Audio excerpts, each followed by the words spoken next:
أعزائي المشاهدين، أهلا بحضراتكم مرة أخرى في هذه الحلقة من برنامج المجد المفقود.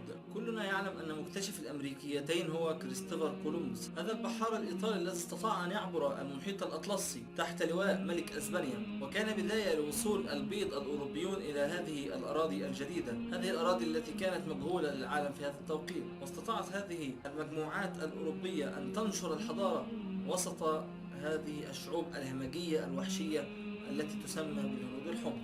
هذه هي الرواية التي تعلمناها في مدارسنا إخوتي الكرام.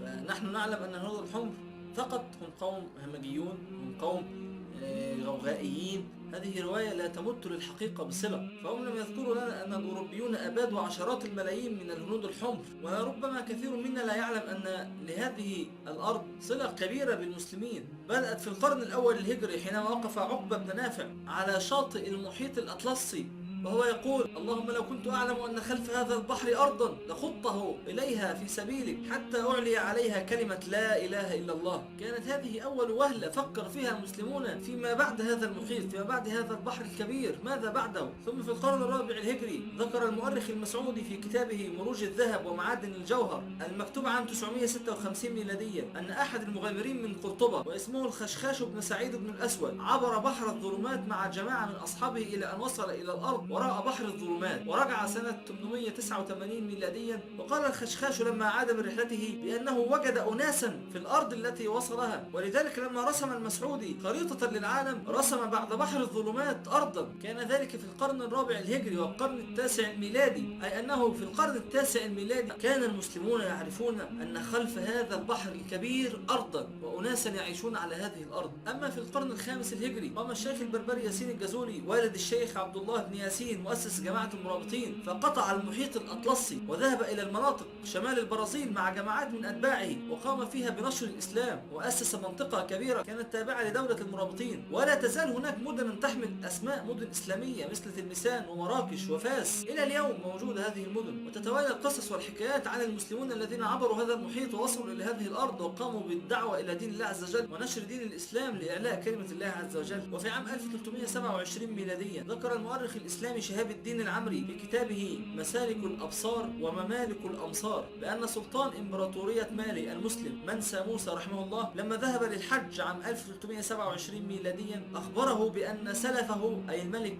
أو السلطان الذي كان قبله أنشأ 200 سفينة وأنابه في حكم مالي، وقام هو بالإبحار مع هذه 200 سفينة إلى الضفة الأخرى من المحيط الأطلسي، ولم يعد هذا الملك بعدما ذهب. وبالفعل وجدت كتابات في البيرو والبرازيل وجنوب الولايات المتحدة تدل على الوجود الإفريقي الإسلامي في هذه المناطق من قبل وصول كريستوفر كولومبوس. فكان المسلمون هم أول من اكتشفوا الأمريكيتين. لك أن تعلم هذا، يجب أن تعلمه لأبنائك. عام 1493 كريستوفر كولومبوس نفسه يكتب أنه وجد الهنود الحمر يلبسون ملابس قطنية التي تلبسها مسلمات غرناطة الإسلامية. ولك أن تعلم أخي الكريم أن أول هدنة أقيمت بين الهنود الحمر وبين المهاجمون الأوروبيون الذي وقع مع كريستوفر كولومبوس هو رجل مسلم اسمه محمد، الذي وقع نيابة عن الهنود الحمر رجل مسلم اسمه محمد. وهذه الوثيقة موجودة الآن في متحف تاريخ أمريكا، وقع بحروف عربية من رجل مسلم اسمه محمد. بل في عام 1929 ميلاديا وجد الأتراك وثائق تعود إلى عام 919 هجريا، أي عام 1510 و 1515، رسمها بيري رئيس الذي كان رئيس البحرية الإسلامية العثمانية في هذا التوقيت، وتظهر فيها شواطئ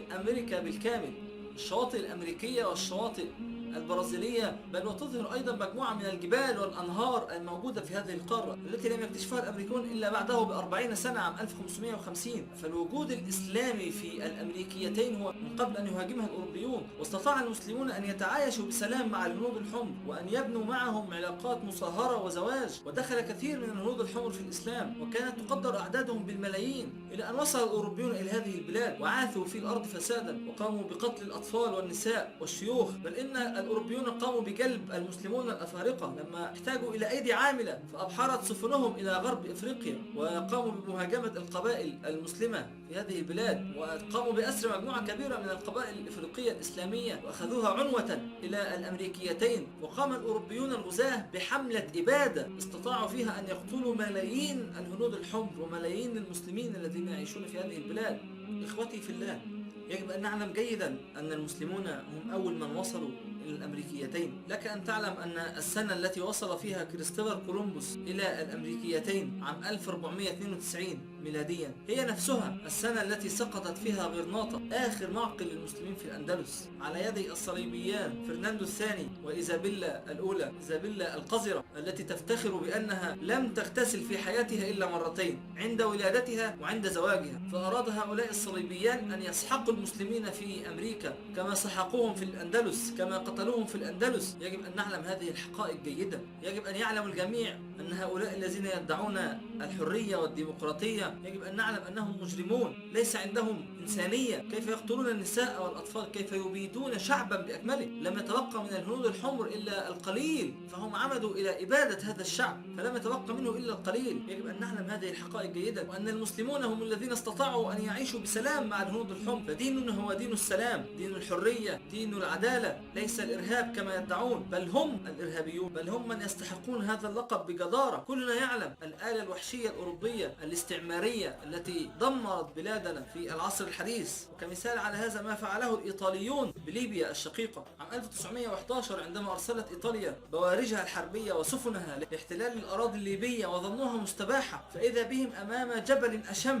وأمام أسد الصحراء. إنه شيخ المجاهدين عمر المختار. ماذا عن شيخ المجاهدين عمر المختار؟ وماذا عن مواقفه العظيمة وجهاده ضد المعتدين؟ كل هذا والمزيد إن شاء الله في الحلقة القادمة من برنامج المجد المفقود. دمتم في رعاية الله. السلام عليكم ورحمة الله وبركاته.